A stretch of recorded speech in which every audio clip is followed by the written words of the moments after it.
LaxTon har nu tagit sig till Ekenäs slott. Och här har vi varit innan. Vi var här med Jocke och Jonna med deras crew. Och då upplevde vi rätt så mycket häftiga grejer här. Bland annat så pratade man om den lilla flickan som springer i korridoren. Och som dog mitt i det här korset. Där fick vi en massa REM-poddutslag i mitten där. Vi hade också mycket aktivitet i barnrummet med periscope som indikerade på att någonting var där. Och när den sprang runt så indikerade även våran PNB en rörelse in i rummet. Riley, kameramannen, uppfattade ett ljud i sin mikrofon när han gick där. Så att mycket kommer säkert hända här ikväll. Vilket vi hoppas. Slottet är från 1600-talet, men i källaren så är det faktiskt grund från 1300-1400-talet. Så det blir riktigt spännande. Så följ med oss på den paranormala resa genom Sverige. Då står vi här med slottsfogden Maria. Du kan ju rätt så mycket om det här slottet. Ja, en del. Ja. Jag har jobbat här några år så att, då får man reda på en del. Ja. Skulle du kunna berätta lite kort om slottet och dess historia? Ja, från början så har det legat en by här så vitt vi vet. Och fornborg fanns det på andra sidan här borta. Så att från början var det inget slott alls. Sen flyttas den här byn. Jag menar, är man så här, vikingahövding eller någonting sånt där så kan man ju se till att byar flyttar på sig. Det är ju inget svårt. Så då bygger man det första herremanshuset eller slottet eller vad det nu kan vara på den här platsen. Men tyvärr vet vi inte hur det såg ut. Det finns inga målningar, det finns inga ritningar, det finns ingenting kvar. Det finns lite lämningar av den i källaren. Vi kan kanske gå ner dit sen och så kan jag peka lite grann på det. Så att i källaren finns det medeltid. 1400-tal troligtvis byggt då. Men sen så händer någonting med slottet under slutet av 1500-talet och vi vet inte riktigt vad det är. Kan ha brunnit, det kan vara bara att nej, det här är alldeles för omodernt, nu vill vi ha någonting nytt och fräscht och skojigare. Vi vet faktiskt inte varför. Men hur som helst så jämnar de det gamla slottet då med marken. Så att det som man ser från borggården och uppåt, det är 1640-tal. Och det är det vi står i nu. Sen så efter det så kan vi säga det att skalet, alltså slottets utsida, det har sett likadant ut sedan 1640-talet. Mer eller mindre. Men på insidan har det ändrat sig ganska mycket. Så där har det byggts om både på slutet av 1800-talet och början på 1900-talet. Och så att det är inte så mycket kvar av det här med medeltida och 1600-talet. Men det finns lite kvar på vissa ställen. Det här är slottets maskot. Och det är en väldigt, väldigt kär medarbetare till oss faktiskt. Det är en tjänstekvinna. Det är lite ovanligt att det är en tjänstekvinna som hänger som porträtt i hallen. Det är det första man ser när man kommer in i ett slott. Jag menar, det första man ser när man kommer in i ett slott, det brukar ju vara någon gammal slottsherre eller någon kung eller något som står och blänger lite ilsket på en. Men det gör det alltså inte här, utan här har vi hönsagumman heter hon. Och hon tittar på oss med ganska vänlig blick. Och det här är ett av våra mest kända spöken här på slottet. Hon har räddat slottet från brand en gång på 1700-talet och efter det så ser hon fortfarande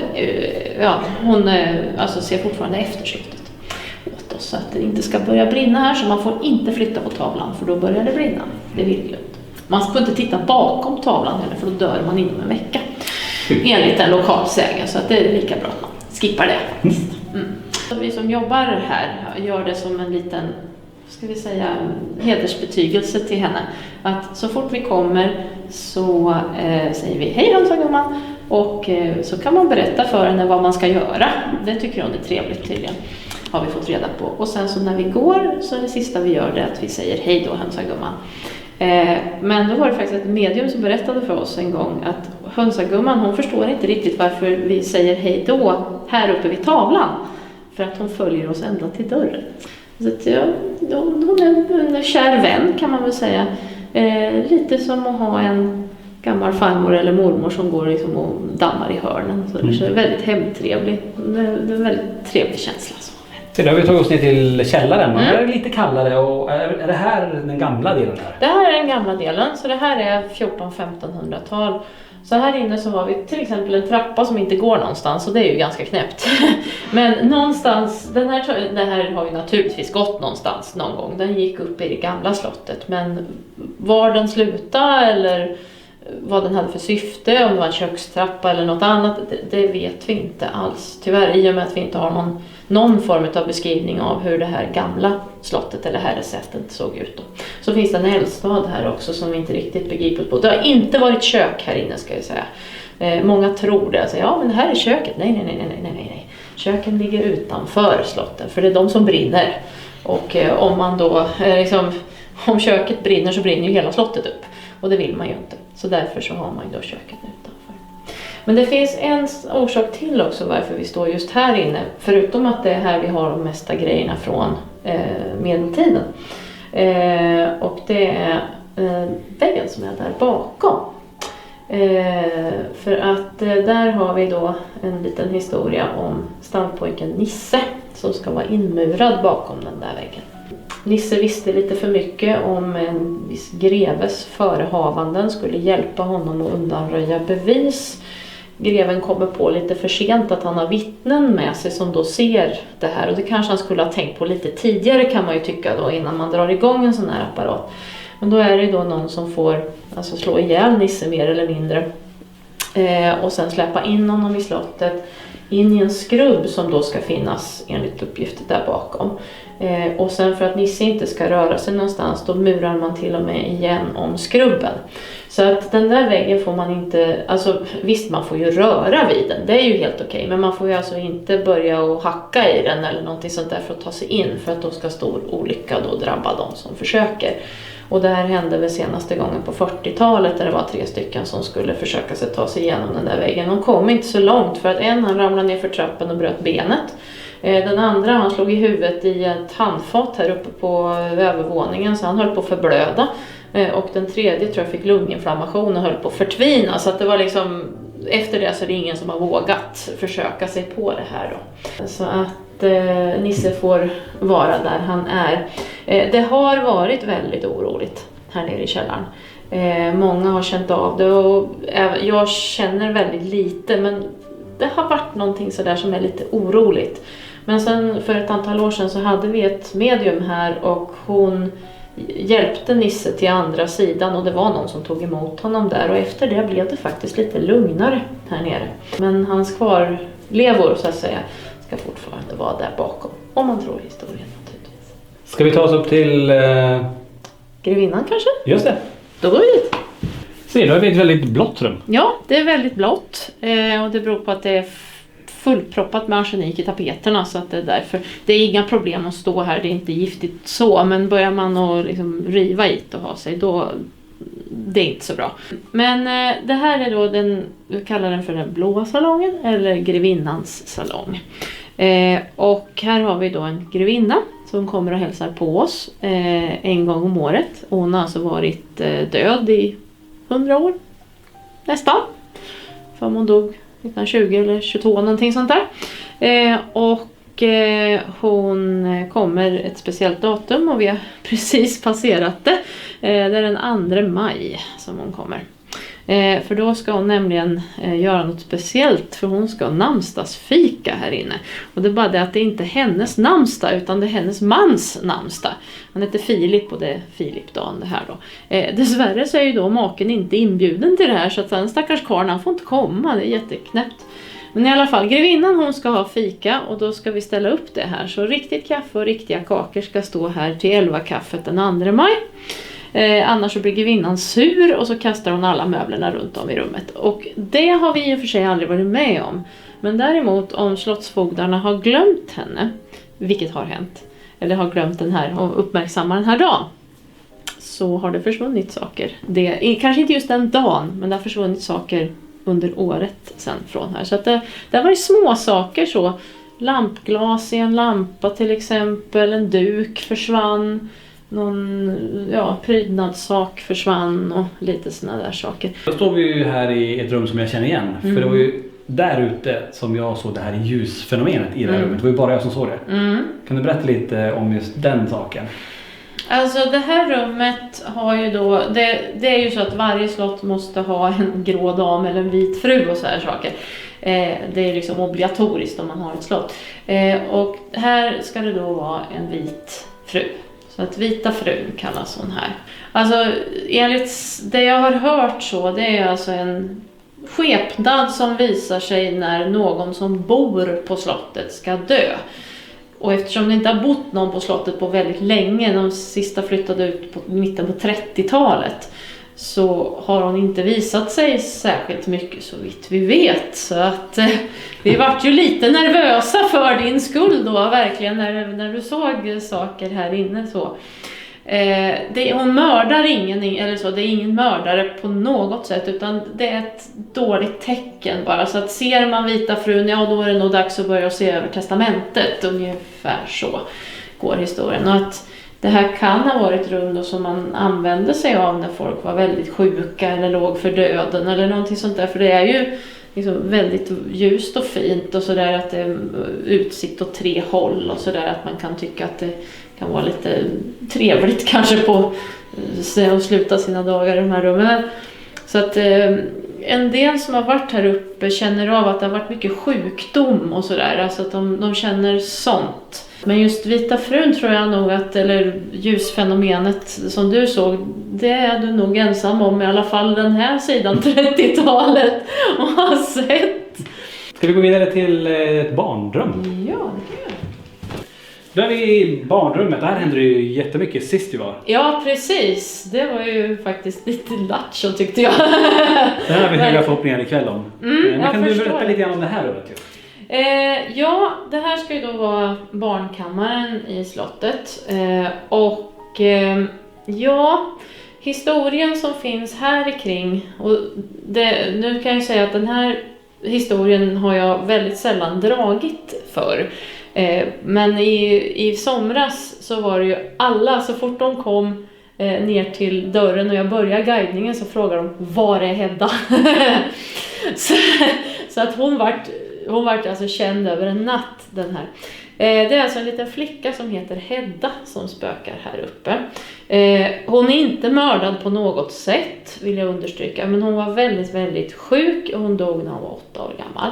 Hon hade tuberkulos. Låg och var sjuk i sängen, kände sig förmodligen lite bättre. Gick ut här i korridoren till ett speciellt ställe. Vi kan gå ut dit sen tror jag. Det kan jag visa. Där ska hon då ha ramlat och sen så kan hon inte resa sig och sen dör hon där ute. Så att det som hörs här uppe då ibland, det är små steg i korridoren följt av en duns och sen är det tyst. Här uppe, och det här var långt innan ni kom och Jocke och Jonna kom, så hände det faktiskt kanske, det var varje sommar, inte varje vecka, men det kunde hända säg ett par 3 gånger varje sommar att jag hade haft visning här uppe och sen när vi kommer ut så är det alltså folk oberoende av varandra, så olika personer frågar mig, och då hade jag inte berättat den här historien överhuvudtaget, som frågade mig, vad var det för någon liten flicka som sprang runt på andra våningen? Vadå, sa jag, det var ju inga barn med i den här gruppen, eller det var ju bara en pojke med i den här gruppen. Nej, inte i gruppen. Jaha, men vadå för, nej det var ingen barn där. Ja, men det var en flicka i konstig klänning.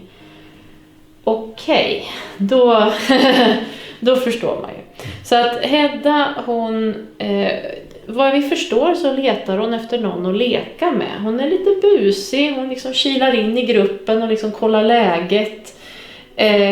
Hon gör som barn gör mest, hittar någon lekkamrat helt enkelt. Väldigt glad beskrivs hon som. Glad och lite sådär spelvinkig eller busig. Och hon har på sig en klänning. Jag har fått beskrivningen Madicken-klänningen ganska ofta. Sen är det väl lite delade meningar om hon har flätor eller inte, men långt hår i alla fall. Och folk bedömer att hon är någonstans mellan 6 och 10 år gammal, och det stämmer ganska bra in på Hedda. Nu står vi faktiskt på den platsen som är utpekad. Det är ett kors kan man väl säga här då, alltså en T-korsning där då en korridor går i den andra korridoren så att man kan antingen vika av åt höger eller åt vänster här då. Så det ska vara ungefär precis här. Och här, jag undrar om inte ni kände av en hel del här också då. Och det är alltså hit de här små stegen kommer, och det här är ungefär som dunsen hörs. Har du själv varit med om någonting speciellt här på slottet som du tänker, det där var lite svårt att förklara? Ja, det har jag.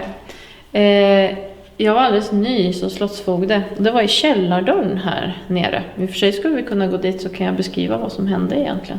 Jo, det var så här, jag var precis nytillträdd slottsfogde. Det här var våren 2015, någon gång i april, så att, ja, men ungefär så här års.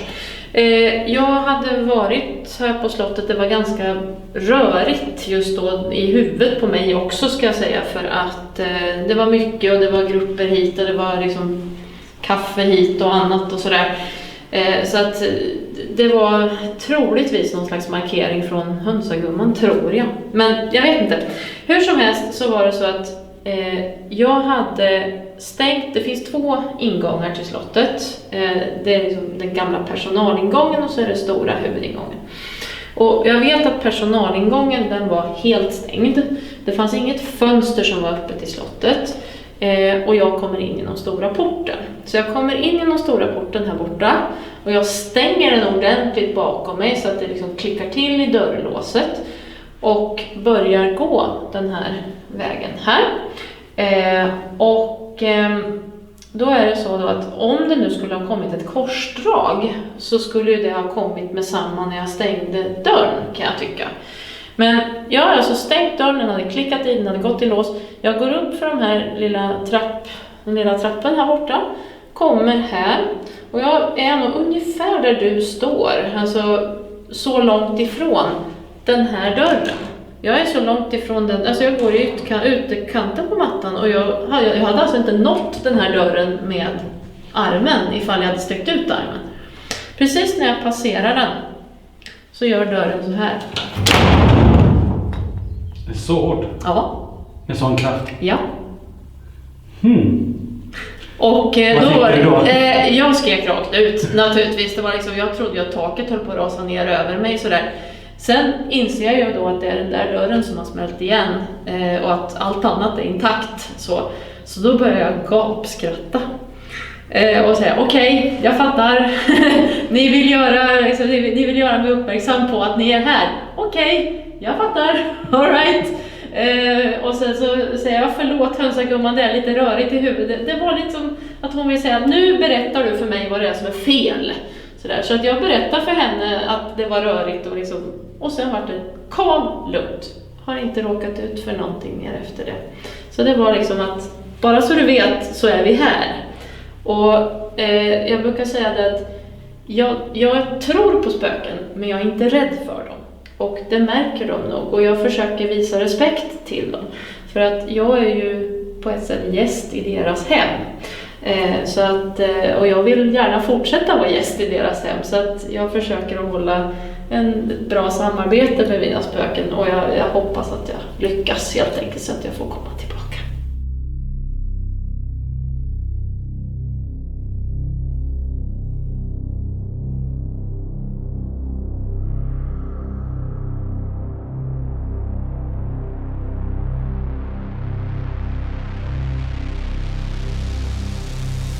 Då är vi i Ekenäs slott och vi startar ju alltid vårt EMF-svep.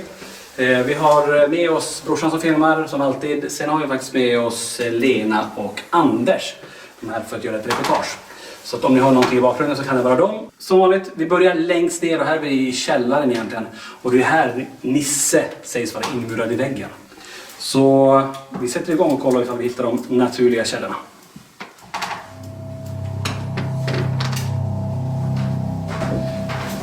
Nu går vi ju in i det här köket och sist var det här att här hade det ju flygit porslin och grejer, berättade de om.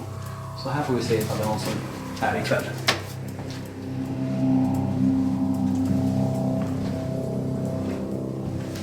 Ingenting på mätarna ännu.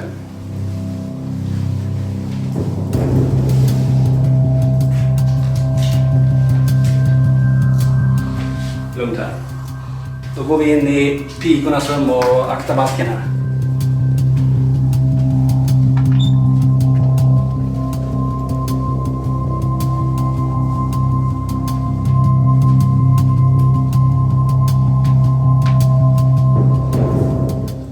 Ingenting här heller, så det är väldigt lugnt, så vi går vidare.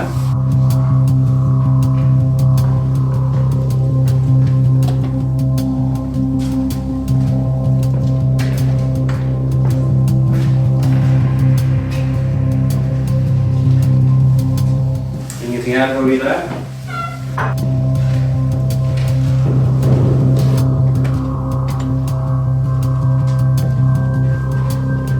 Då är vi här i källarvåningen där Nisse då sägs vara inmurad i väggen där. Det är ett snöre här som säger att man inte får gå över, men jag ska försöka gå lite grann dit.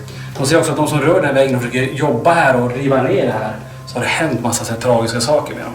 Så vi får passa oss kanske för att röra det, men vi går fram lite längre.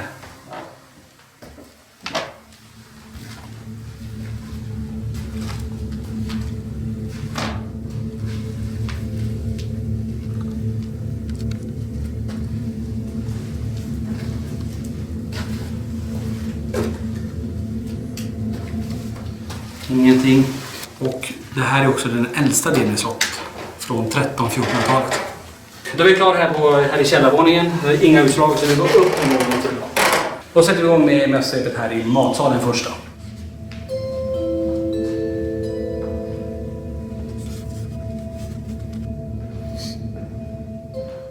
Här fick jag någonting. Det kom och gick där. Det gick upp på vänstra nätan här. Kan du komma tillbaka en gång till?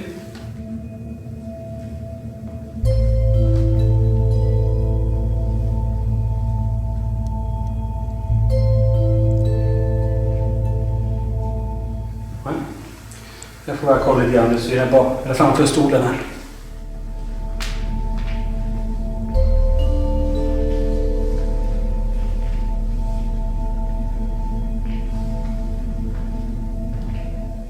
Där får vi lite utslag och jag tror att vi har i rummet bakom där vi har övervakningscentralen och där vi har laddning och sånt, så att det kommer nog bakom den här dörren där vi sitter. Så det är naturligt. Det är avtal här också.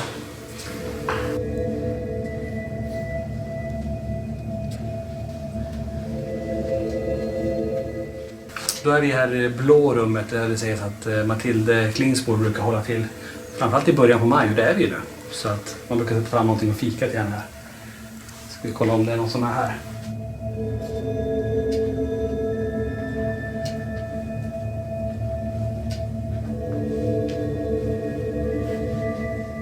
Men någon som är här?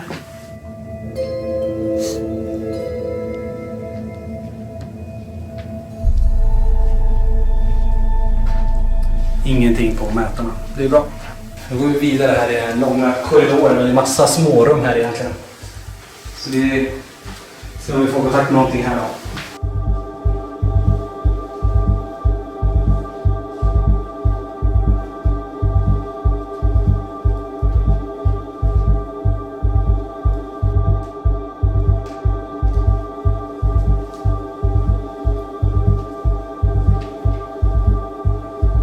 Och ingenting på den här avspärrade ytan.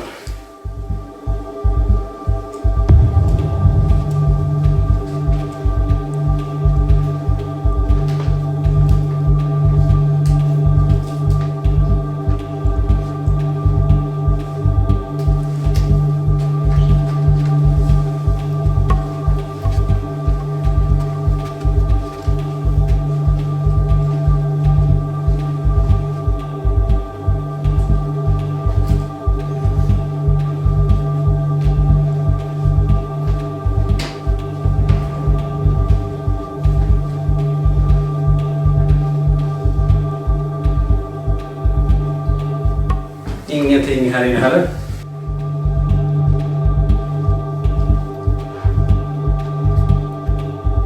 Och i det här rummet är det ganska mycket gamla grejer, så vi får kolla här om det är någonting som finns här.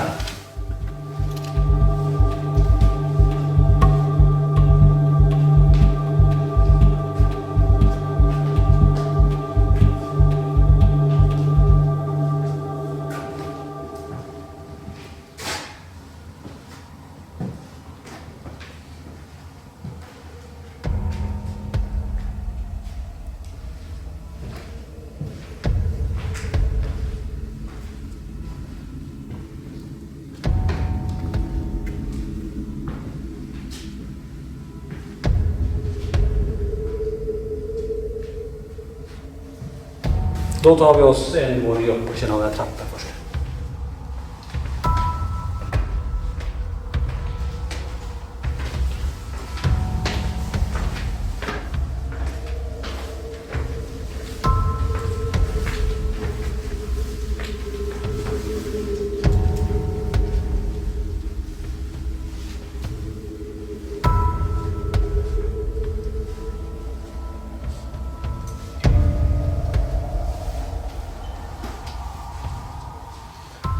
Det var ju här vi stod när det var Jocke och Jonna. Den här kyrkdörren gick upp lite grann. Och det är det här korset som man säger, där man har sett den här flickan springa. Och det var också här det ses att hon föll ihop och dog. Vi går in i kyrkan. Jag känner direkt stämning här inne. Ja. Det blir helt annorlunda. Någon som är i stolarna här.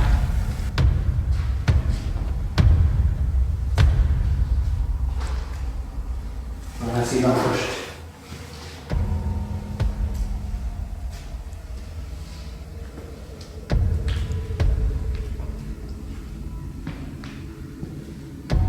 Ingenting.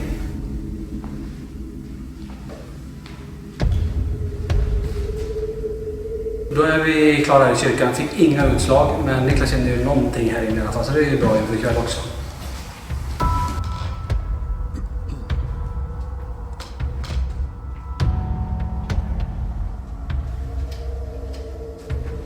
Då är det här borta först.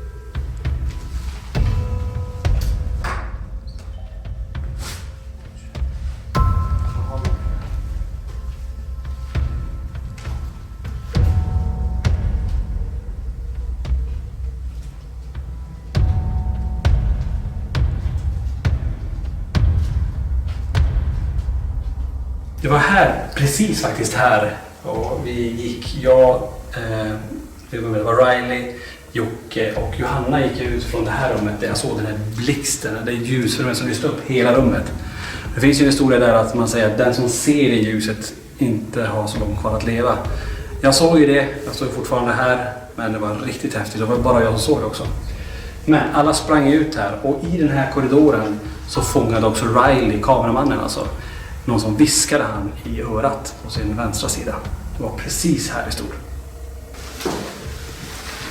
Det är med lite blandade känslor man går in i det rummet, för man vet ju vad som kan hända. Jag såg ju det här sist.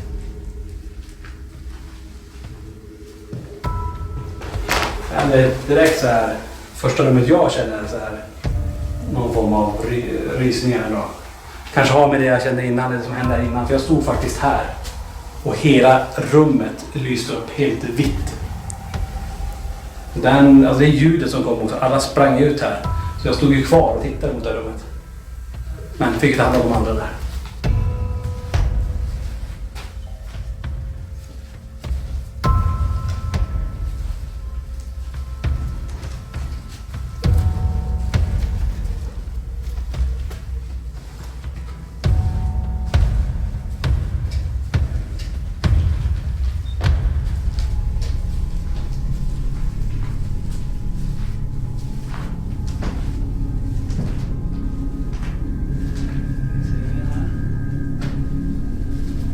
Varken ljusfenomen eller utslag. Så då vet vi det till ikväll.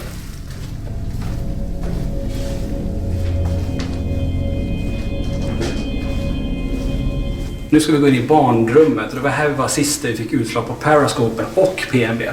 Den började först med Periscopen, den visade riktning. Jag och Jocke var där inne. Sen tog den halvt fall och sprang runt sängen. Och samtidigt som den gjorde det så gick våran PNB igång och började spela. Så den reagerar både på statiskt och på rörelse.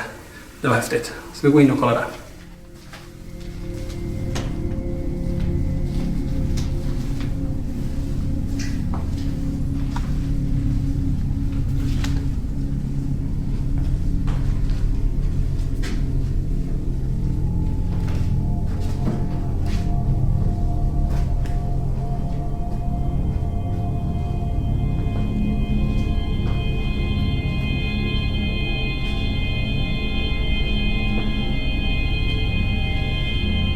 Inga utslag idag.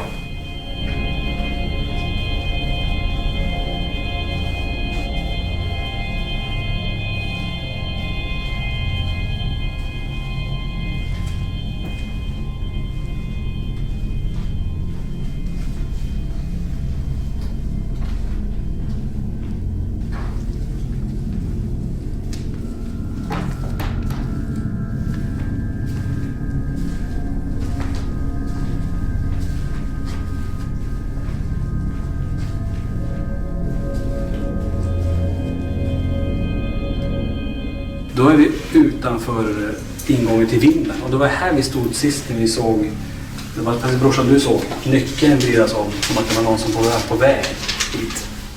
Så att vi går på och kolla där. Och det gick inte att gå upp för den trappen sist. Det var också häftigt.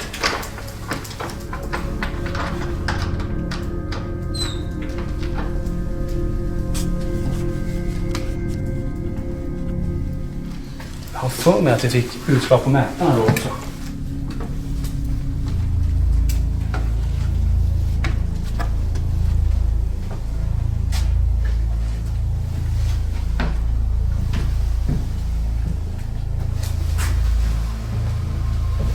Vi börjar längst in här borta.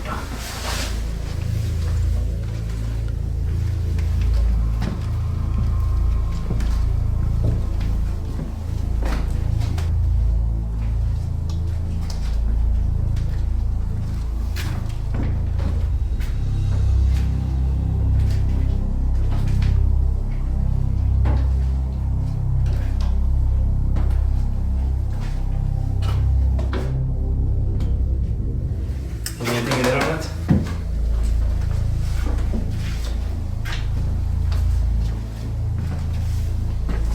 Det här, så var det sist också vi var här. Här kände jag alltid något speciellt just i det här rummet. Jag vet inte varför, om det är för att det är ett litet fönster här. Men någonting är speciellt här inne.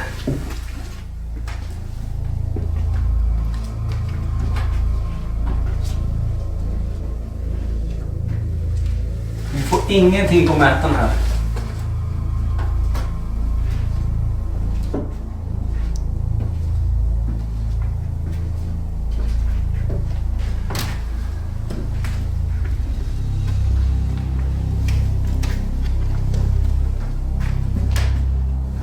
Tvätt. De har tvättrum tror jag.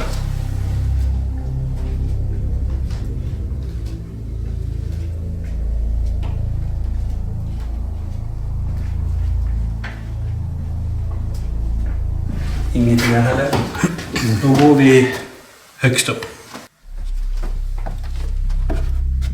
Då är vi högst upp. Ganska stor yta här att täcka av. Vi kör.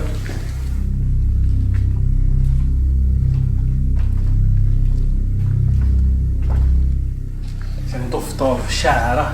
Ja. Det är när man lagt kära på en pelare i taket. Bjälklaget.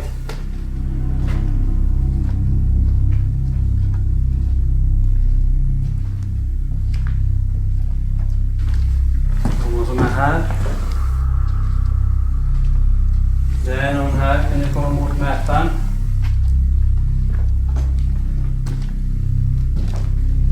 Ljusslag.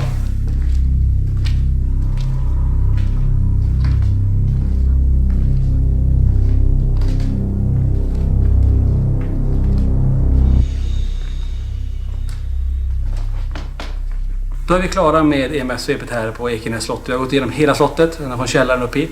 Vi fick ett naturligt utslag där vid övervakningscentralen, eller bakom den matsalen där vi gick.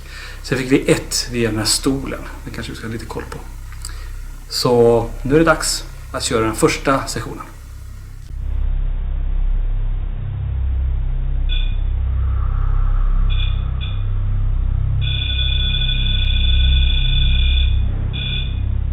Vi springer upp för att REM-podden går igång här i barnrummet. Vi har inte ens börjat på den första sessionen. Det är barnrummet?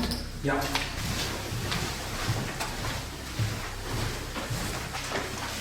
Kommer vi in här. Tack. Vem är det som står där? Kan du gå fram till den igen? Kan du gå fram och röra den lilla metallantennen där så kommer vi se det. Tack.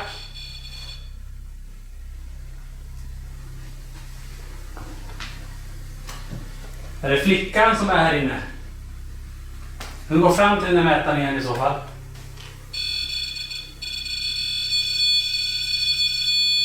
Tack. Kan du backa från den? Är det okej att vi är här inne?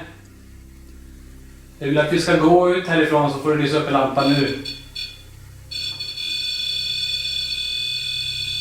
Starta kommunikationen.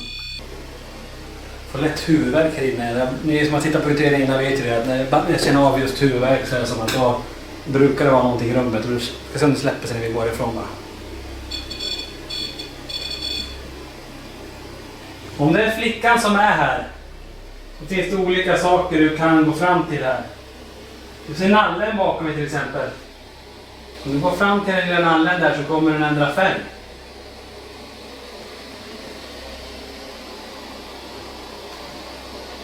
Eller gillar du hellre den mätaren där med metallpinnen så gå fram till den då.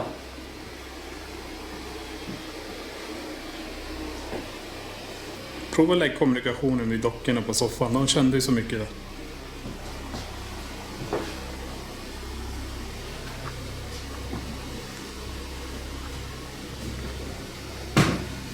Om det är någon här så du chans att gå fram till med mätaren också.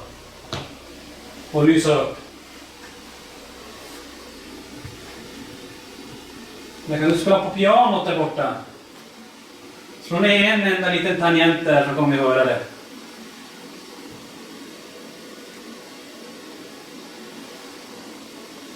Märkligt att det försvann. Ja. Varför gick det bara en stund och det försvann det? Ingenting på kommunikationen heller. Huvudvärken jag kände försvann, den släppte också här. Så någonting var i rummet men försvann i så fall. Kan du komma tillbaka den energin som var här? Om det är flickan som var här.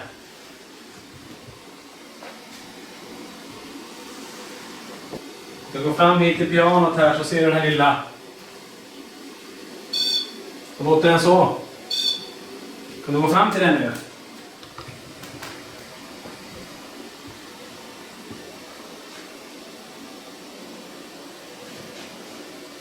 Nej, det är som att det försvann. Ska vi ta med och placera ut i andra rum medan vi är här uppe? Vi tar med några härifrån. Ja. Vi har ju 2 PMVn här. Den har ju spelat här. Vi provar om den spelar i hennes rum där längst bort vart blixten. Eller ljuset var. PMVn. Ja. Intressant. Varför gick den bara och sen inget mer? Vi är i det här rummet, det här ljusfenomenet som jag såg då. Så har jag placerat ut en periscope på sängen. REM-podden ligger där på den här kistan. Vi kommer sätta en PMV här också. Ifall någonting passerar in här. Och en övervakningskamera har vi där med ljudupptagning.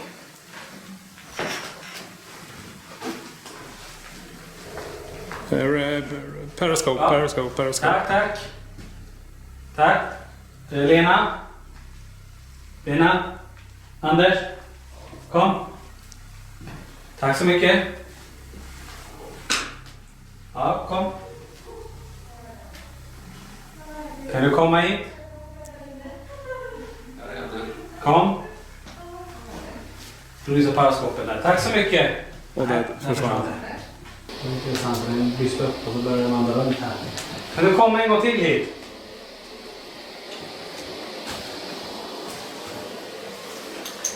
Ställ dig framför mig här.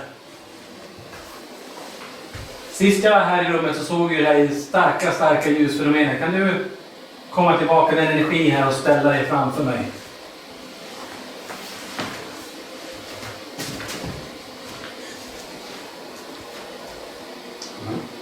Inte. Jag kommer tillbaka till dig sen. Jag aktiverar kan jag ner det. Det går ut.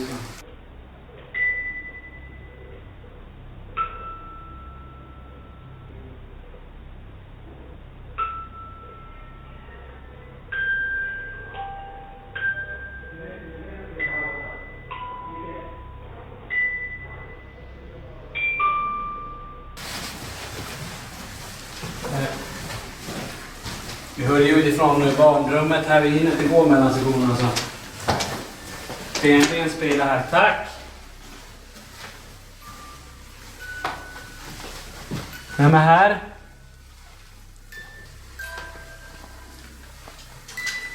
Är det flickan som är här inne?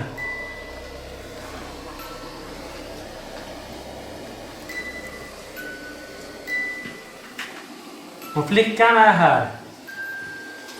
Kan du se till att någon annan mätare också går igång? Har du så mycket energi att du kan påverka någon annan mätare här inne? Det är jäkligt kallt här inne.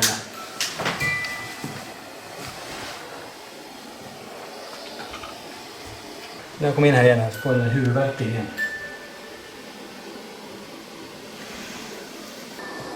Det känns iskallt här runt oss nu. Då får du stänga den för nu går jag in i det. Rikta den mot soffan istället. Så. Jädrar vad mycket kallare och är Det är iskallt här inne. Tack! Tack så mycket!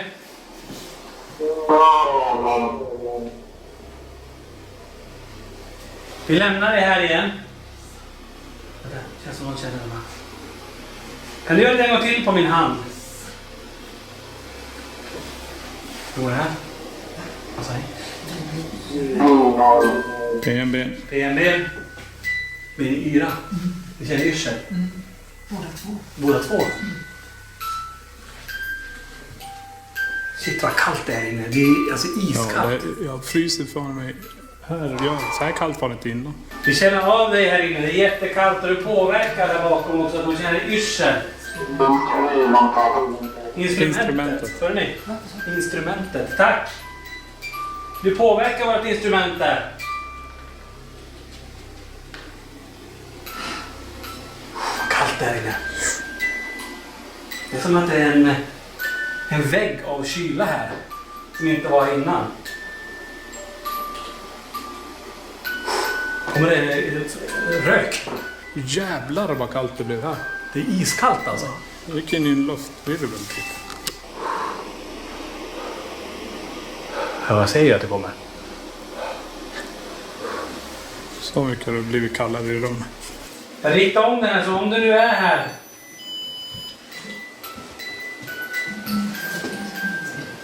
Tack.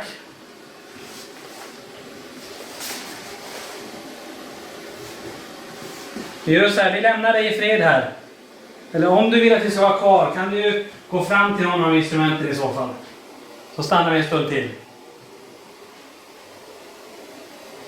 Annars går vi så kommer vi tillbaka senare. Kan du göra det på 3 i så fall? Om du vill att vi ska stå kvar här. 1, 2, 3. Då lämnar vi det nu. Tack. Se, vi hann ju knappt börja. Vi fick ju springa runt. Det hände massa grejer. Så att, men nu ska vi köra igång första sessionen. Vi är på bottenvåningen. Vi kommer gå här i blå rummet här. Så kommer vi gå hela den här korridoren på våning 1. Så vi går in nu. Om det är någon här med oss. Det är becksvart här. Du kan ta bort night vision för att se hur mörkt det är. Så här mörkt är det. Ser ingenting. Har du någon lampaktig grej på högtalaren? Ja, lite. Som blinkar till. Om du blinkar den hitåt. Där. Ser ni den? Så här försöker man gå nu då. Ja, vi går. Kommer vi in i det blå rummet. Är det någon som är här? Det blir ännu mörkare. Om det ens går att det ska bli mörkare så är det ännu mörkare här. Nu ser den igång där. Ja, jag har slagit igång.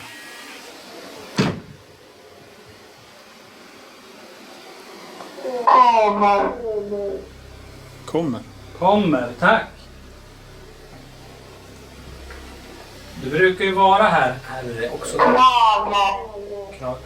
Jag kände någonting på mitt ben där.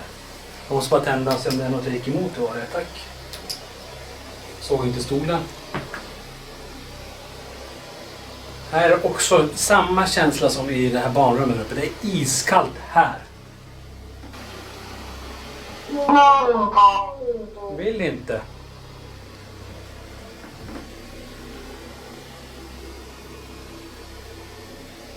Ska prova ett annat kommunikationsverktyg så du ska få prata igenom.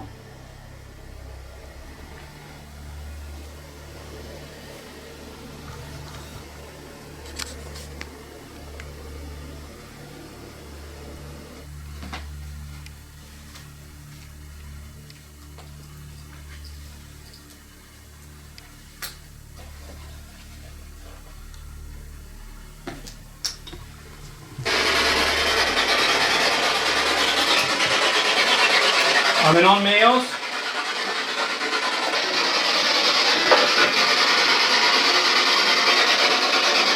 Ska du säga det en gång till?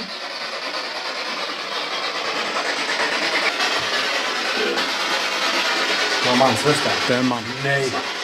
Så.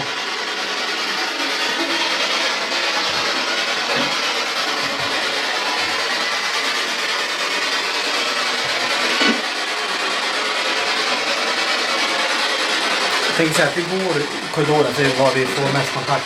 Ska jag gå eller? Ja. Vi byter. Det sa jag också. Ja. Ska vi skifta? Ja. Vi byter. Nu ska vi göra så här. Nu kommer vi gå runt. Vi kommer gå förbi gamla rustningar. Vi kommer nu komma. Så den som är här. Kom och säg ditt namn till mig. Det finns en gammal rustning här borta. Som vi ska sätta den här mot. Får se om vi får någonting där.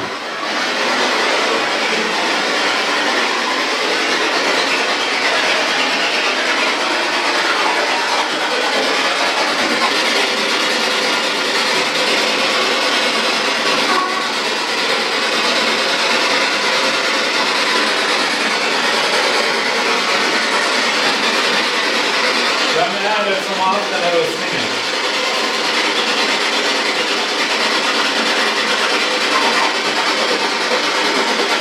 Jag fick lite barnröst här. Vi går vidare inåt här. Är det någon som är här inne? Är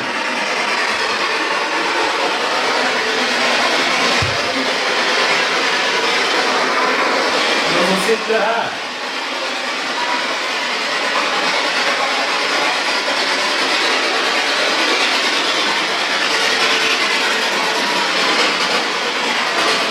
Det är inte mycket svar på den här. Men så här, vi byter till gasboxen. Är det någon som är här med oss nu? Det som man säger ja. Om jag. Vi. Ska ta ghostboxen här. Ska lägga den på sängen. Om det är någon som ligger i den här sängen, kan du säga ditt namn?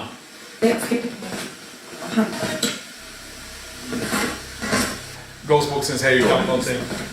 Ni får igenom lite enstaka ord. Eller? Fuck, är det bakom dig? Vad fan var det? Vad är det för... Är det ljus som kan komma in där? Jag var lite springa. Är det? Med ljus? Ja. Ljusspringa. Ja, kanske det var den jag sa. Vi gör så här, vi går tillbaka till SP7 istället. Fick bättre svar på den tycker jag. Vi fick mer relevanta kändes det som. Så vi testar med den här igen. Ska också prova det här vid sängen.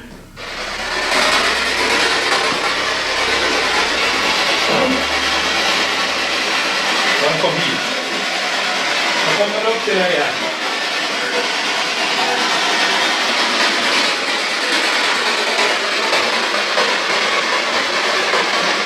Vi går vidare.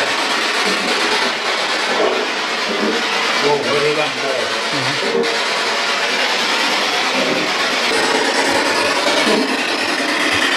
Hörde du vad han sa? Nej. Gå ut. Gå ut. Ja. Vi kommer in till dig här nu.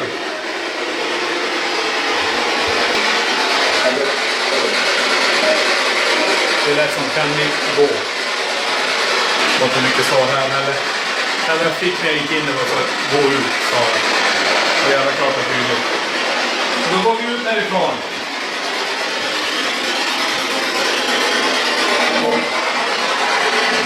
Nu ska den gå in. Jag menar gå in dit. Kanske vill gå rakt.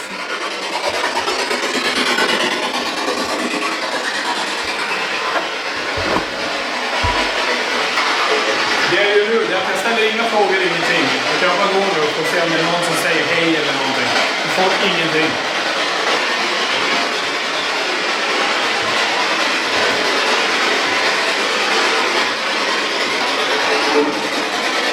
Gå upp, sa de.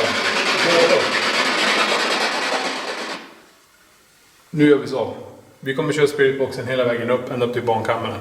Där byter vi kommunikationsverktyg sen. Vi knallar upp.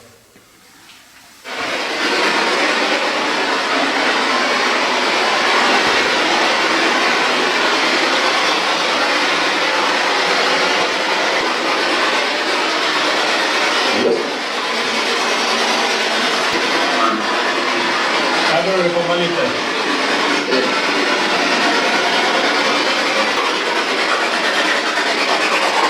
Det är så ljust i det rummet. Jag måste kolla.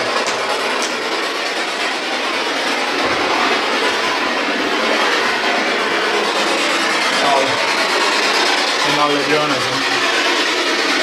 En nallebjörnens ljus från det gröna som blir upp. Väldigt starkt blir det när man inte har något annat ljus. Vi går in här. Nu kommer vi in hit till dig.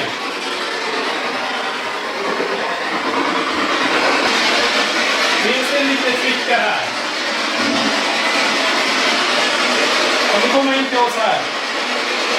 Kan du freda på ditt namn? Från hej. Ja, någonting. Det är som ett barn. Ja. En speciell lukt här. Vad känner du? Väldigt speciell lukt. Det luktar som lite parfym. Det är inte doftljus heller. Det är någon här inne. Kan du säga ditt namn högt?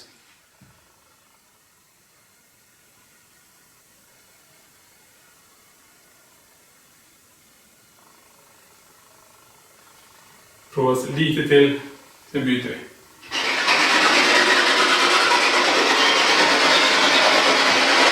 Alla energier som finns i den här byggnaden, kan du komma in hit? Jag bjuder in er allihop in och prata med oss.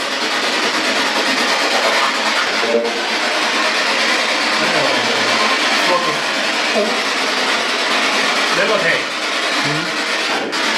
Ett till hej. Bra! Kan ni få med några stycken? Kan ni påverka något av verktygen som finns här? Jag heter Niklas och det är min bror Tony. Vi vill bara prata med er.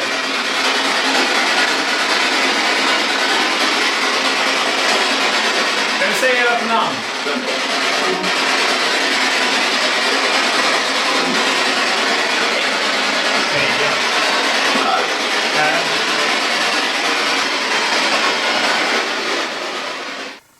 Det är någon i det här rummet nu. Kan du göra ett högt ljud en gång?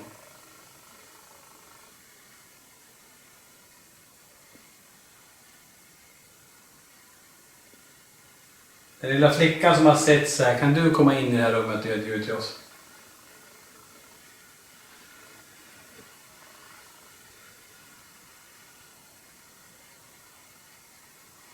Och REM-podden är fortfarande aktiv där borta och PNB är ingenting på dem. Nej. Jag tycker vi går vidare i korridoren nu, tänk. Är det någon som är här med oss? Har du nu chansen att säga sagt vad du vill?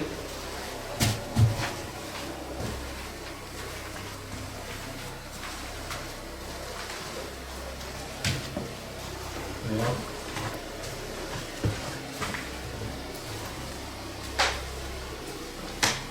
Det är någon energi framför mig här.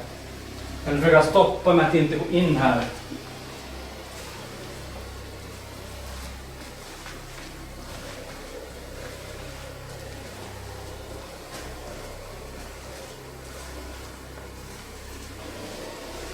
Ingen som är här inne. Det är skåpet som står här. Kan någon få den dörren att öppnas?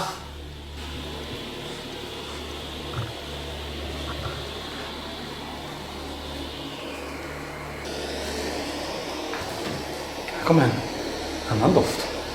Visst gjorde det? Som nästan parfym. Ja, det kom den. Samma doft var det där inne när jag stod. Tack! Funderar om den själen, den kanske går efter oss, energin. Hör du efter oss här? Vad är det? Det kan ha varit jag från när jag går på golvet. Okay. Flickan här i korridoren.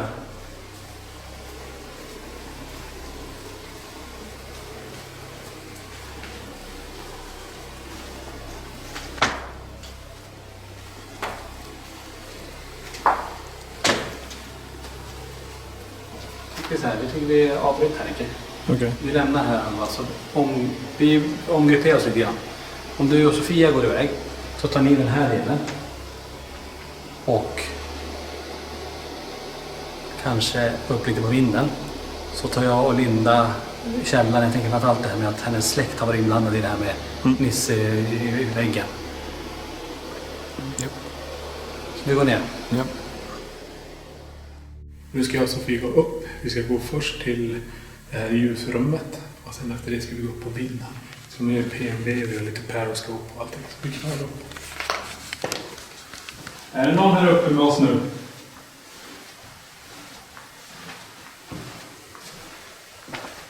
Kan du göra ett högt ljud vart du är?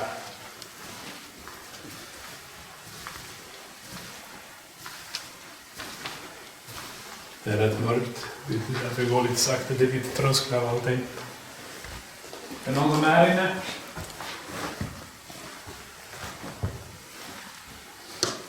Då ska jag och Linda gå ner i källaren. Och det är ju till Nisses källare, tänkte jag, han som är inmurade väggen här.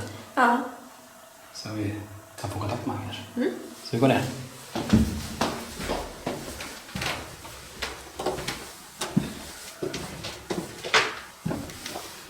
Då är vi i källaren då. Och då släcker jag. Yes. Så. Och jag har en handhållna Kinecten med mig också. Vi ska se om vi får ut någon uppmattning som vi fick förra gången när vi var med Jocke och Jonna. Och jag kan säga så här att efter att vi varit här med Jocke och Jonna så fick jag reda på en sak. Det är nämligen så att min morbror släktforskar och min mamma också. Och jag fick reda på en konstig sak att jag är nämligen släkt långt tillbaks. Till den som hjälpte till. Shit, det mappades upp någonting. Där. Oh. Det är ju mot väggen i så fall. Den är ju... Nej, jag är nämligen släkt med den som murade in Nisse i väggen. Och det känns ju väldigt konstigt. Nej, Shit. förlåt. Periscopen bara läsa upp. My God. Precis Det som var du sa att du är äckligt. släkt med han som murade in Nisse i väggen. Tack! Alltså det känns så konstigt att vara här nere på något sätt. För att jag vet inte... Man får nästan be om ursäkt. Och liksom inte... Och dens vägnar. För att det går inte ens att be om ursäkt en sån grej. Men... Nej, det är nästan... Jag vet inte. Det känns bara konstigt. Shit, nu händer det verkligen grejer. Tack så mycket. Det är tragiskt, det som hänt. Och om du har något du vill säga till mig eller förmedla så får du gärna visa dig. Eller försöka prata med oss sen på våra kommunikationsverktyg. Ingen uppmattning på mig. Nej, jag fick en liten... Här någonstans var det, jag vet inte. Och i och med att det är en spegelvänd så måste du vara på andra sidan väggen. Ja. Det är ganska häftigt. Alltså liten var det, en liten kropp. Jag vet inte, du hann inte se det. Kanske, jag får se. Jag får kolla igenom materialet där. Periscope missade jag också, filmade den. Ja, det var precis så vi Men missade. det lyste upp ganska bra så att man ser ju skenet kanske. Ja, det var häftigt. Det var precis när vi kom ner liksom, det hände direkt där. Det hände grejer. Eller jag började prata om det där. Ja, jag får kolla.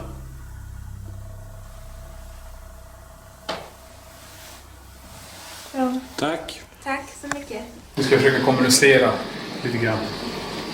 Jag ställer mig här. Är det någon som är med oss här nu? Du ska säga sitt namn till oss.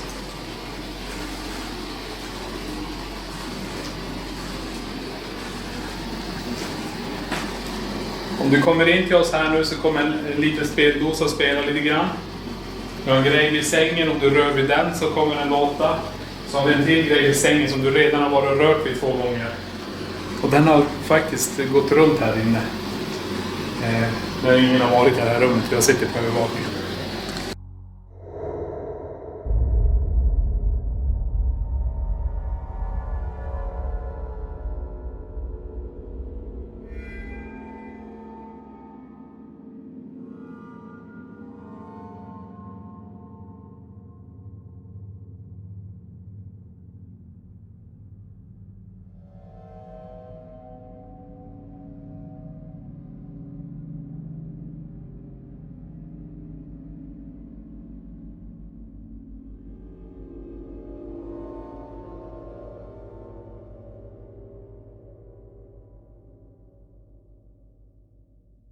kom in till oss här och berätta om när man ser det ljuset där inne, vad det betyder.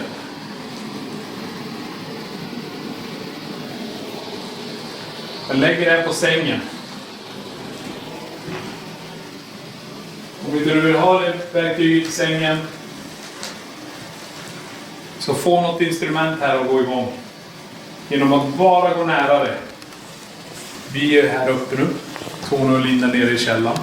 Så vi kör samtidigt här. Nu ska vi se om vi får olika kommunikationsgrejer egentligen. Vi har olika redskap med oss. Vi har ju några som ligger framför övervakningskameran färdigt.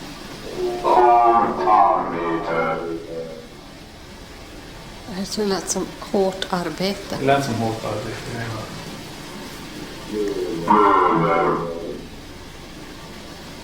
Jag tänker nu lät det som att den sa bröder. Så hårt arbete, bröder. Det är ganska coolt på ett sätt. Tack om det är det du menar. Jag tar det som det. Det är ganska hårt arbete. Att göra det här.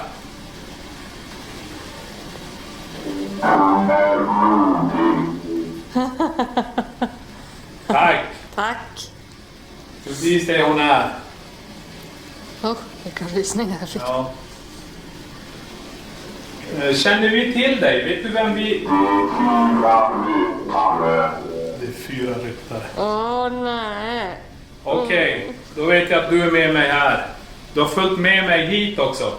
Du har haft med dig i Alingsås. Kan du säga ditt namn? Det är rys. Ja, nu går det att se det. Nej. Stopp. Kan du göra ett högt ljud? Om du är så intelligent och du har följt med hit, kan du göra en hög smäll här någonstans?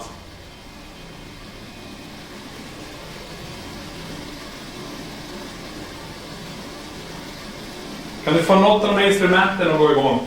Du vet ju hur de funkar i så fall.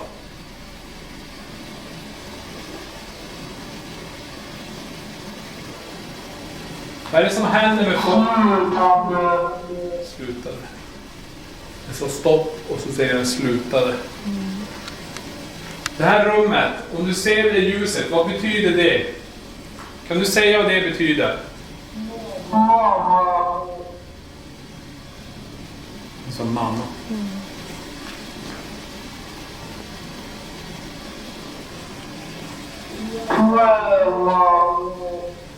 Kväva. Jag säger det, ska vi gå upp mot Linda. Då ska vi prova till verktyg. Ovlius 5 heter den här och den har lite olika funktioner. Den har en talsyntes också. Används av jättemånga stora paranormala team ute i USA och övriga världen också. Den här pratar vi för sig engelska, men som vi brukar säga, och av den erfarenheten vi har så spelar det faktiskt ingen roll, för att det energin vill säga kommer att kunna kommunicera via den här. Vi får engelskt tal, men den omvandlar till det den vill säga, så att det kvittar egentligen vilket språk. Så vi testar. Nisse, finns du här? Thomas.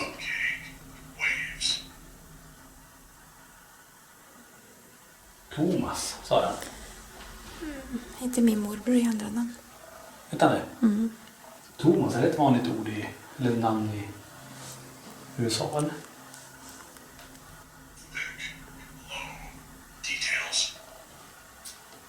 Det är ganska coolt för att tjock, lågt. Man tittar bara på detaljer, men om man tittar på ordet som kom igenom precis nyss. Man tänker att man är bakom en vägg, en tjock vägg. Lågt. Vi går hit. Ja, men rör inte den där väggen bara, alltså, för du vet ju vad som... Du får inte röra den väggen alltså. Om du är här, Nisse, kan du säga ditt namn? Nils eller Nisse? Yxa. Yxa. Yxa.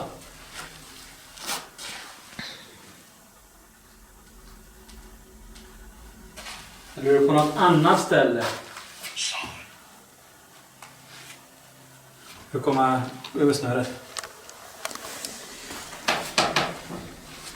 Nisse. Är det bakom någon av de här väggarna? Är den här med oss? Är den här med oss? Är de här med oss? Vi fick några intressanta. Thomas tycker jag var intressant att han kom igenom. Om du nu säger att det är en släkt till det också. Coolt.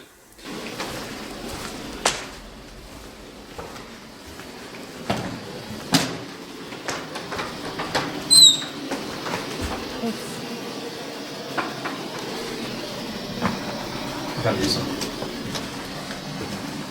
Kommer vi upp till det här?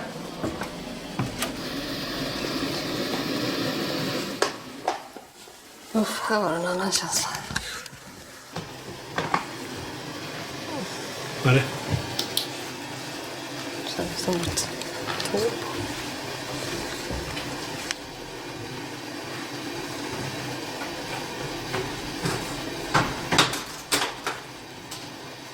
Nu är Sofia halvvägs upp på vinden här. Vi har lite grejer här. Jag tänkte på de här gamla skolbänkarna. Så jag ska försöka... Jag är hela tiden rädd att jag ska slå mig i taket. Det är inte så högt emellan. Kommunikationsredskapet ligger här.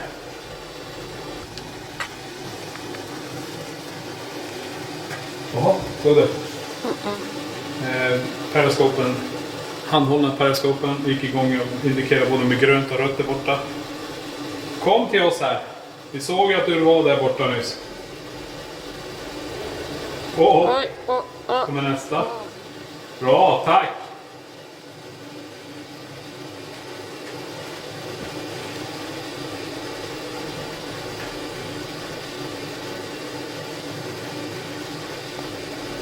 Kom in till oss här. Kolla. Kommer nästa igen.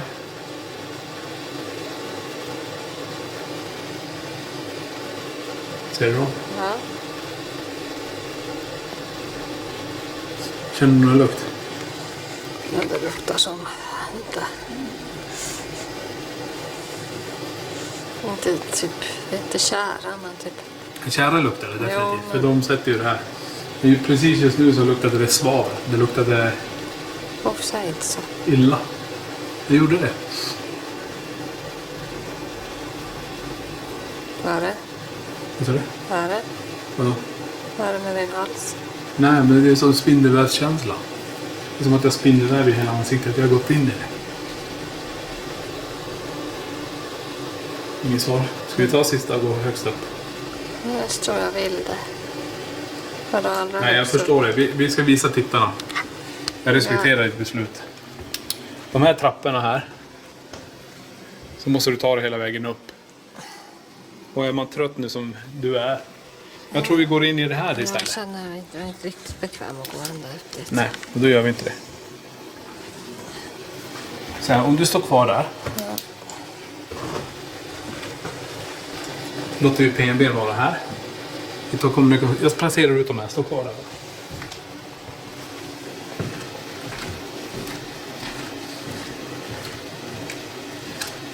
Vi lämnar PNB här ute. Så om det är något som följer med oss. Och så har vi Per. Tack, Sara. Vi provar en annan. Sant eller falskt finns det också någon som man kan testa på den här. Så vi provar och ser hur den funkar. Är Nisse inmurad i väggen här? Grönt betyder ja i så fall. Är du bakom den här väggen här nere?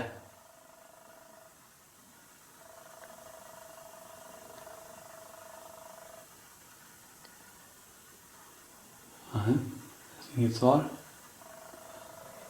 Har du blivit mördad?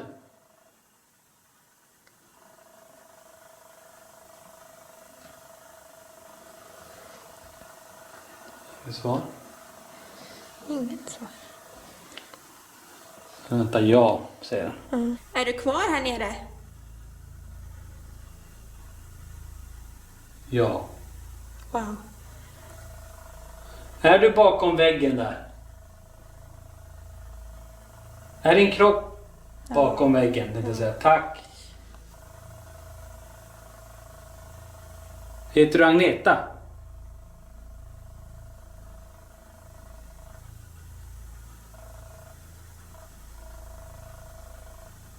Nej. Nej. Heter du Nils?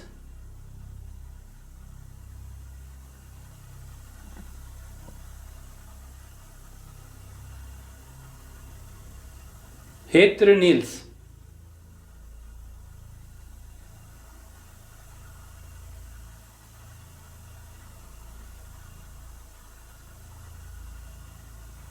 Du svarar inte på det. Jag ska prova så här bara utan night vision för att... Är det Lindas släkt som har murat in någon här?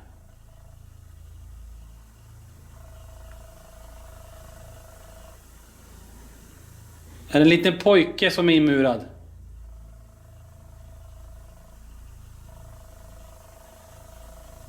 Är det en Nisse som är inmurad här?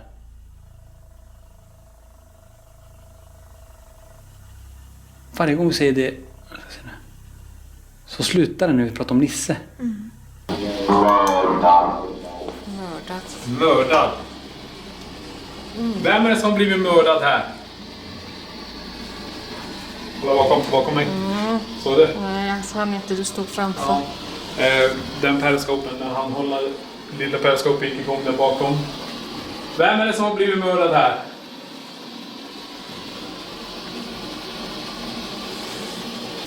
Kom till oss. Kom genom den dörröppningen där. Fryser så extremt om min vänsterhand. Det gör nästan ont. Så här har jag inte fryst den hela dagen. Om du är framför mig här nu. Jag får en sån känsla att han är där. Så alla ni som håller till här på vinden, alla energier som finns här. Är det någon av er som vill kommunicera med oss på ett sätt genom att komma genom den här dörröppningen?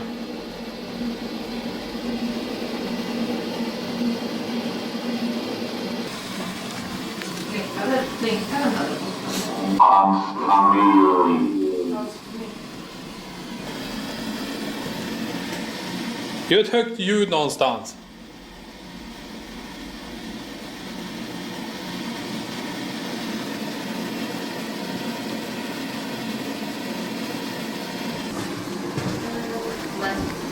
Vad sa du? Nej, jag tänkte lägga kameran så vi kan båda vara i.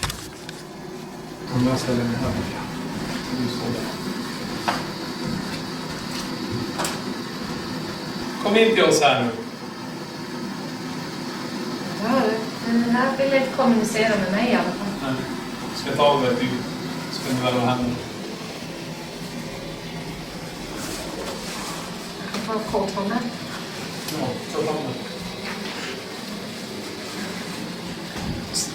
Du ser den här lampan som lyser här. Om du går fram till den så lyser det upp några lampor till. Du kommer nära mig.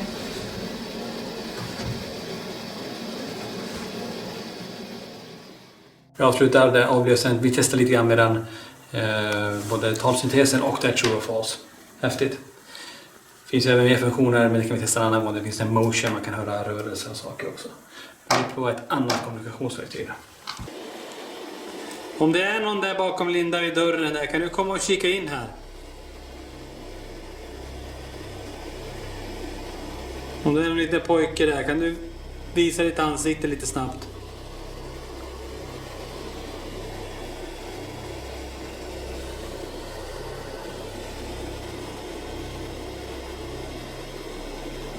Eller om det är en man. Kan du visa dig? Vi går vidare lite grann ut härifrån. Usch! Ska vi? Ja, gå rakt fram där. Nej gud, jag vågar inte gå ut i det här mörkret, eller? Ja. Kommer vi in till er här om det går bra?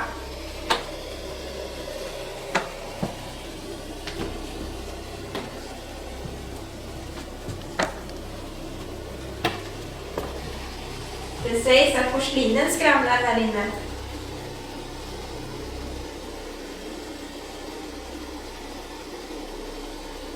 Har du jobbat här på slottet?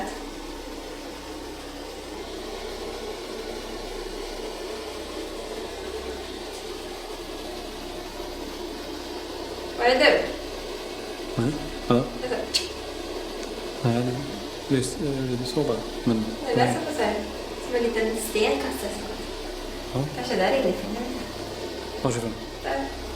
Det är ett rum till där. Men där ja. Ska vi gå in hit också då?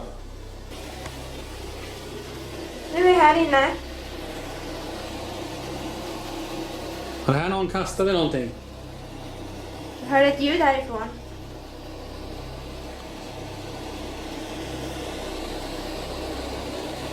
Jäkla massa stolar. Har det brunnit i slottet? Jag vet inte. Jag ska ta reda på. Overfokus.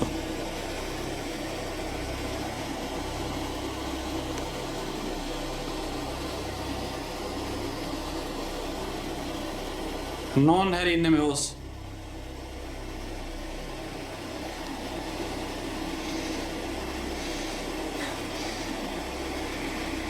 Det är nästan bränt. Eller?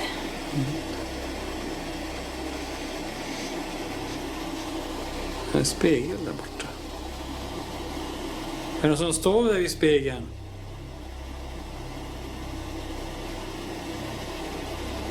Kan du visa dig där bakom den där spegeln i så fall?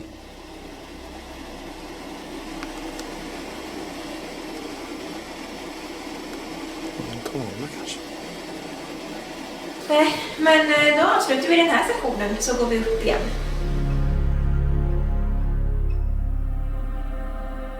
Ekenäs slott är verkligen ett spännande slott med lång historia och med många livsöden.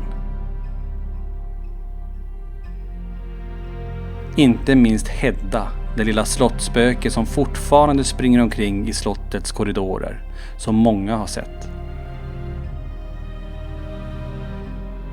Vi hann knappt börja utredningen innan vi fick kontakt med flickan i barnrummet via REM-podden och PMB:n.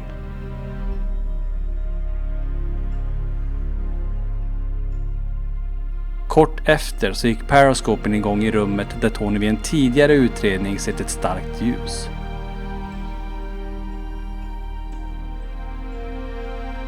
Journalisterna Lena och Anders kände yrsel och en tidigare energi kom igenom som Niklas väl kände igen från Alingsåsutredningen.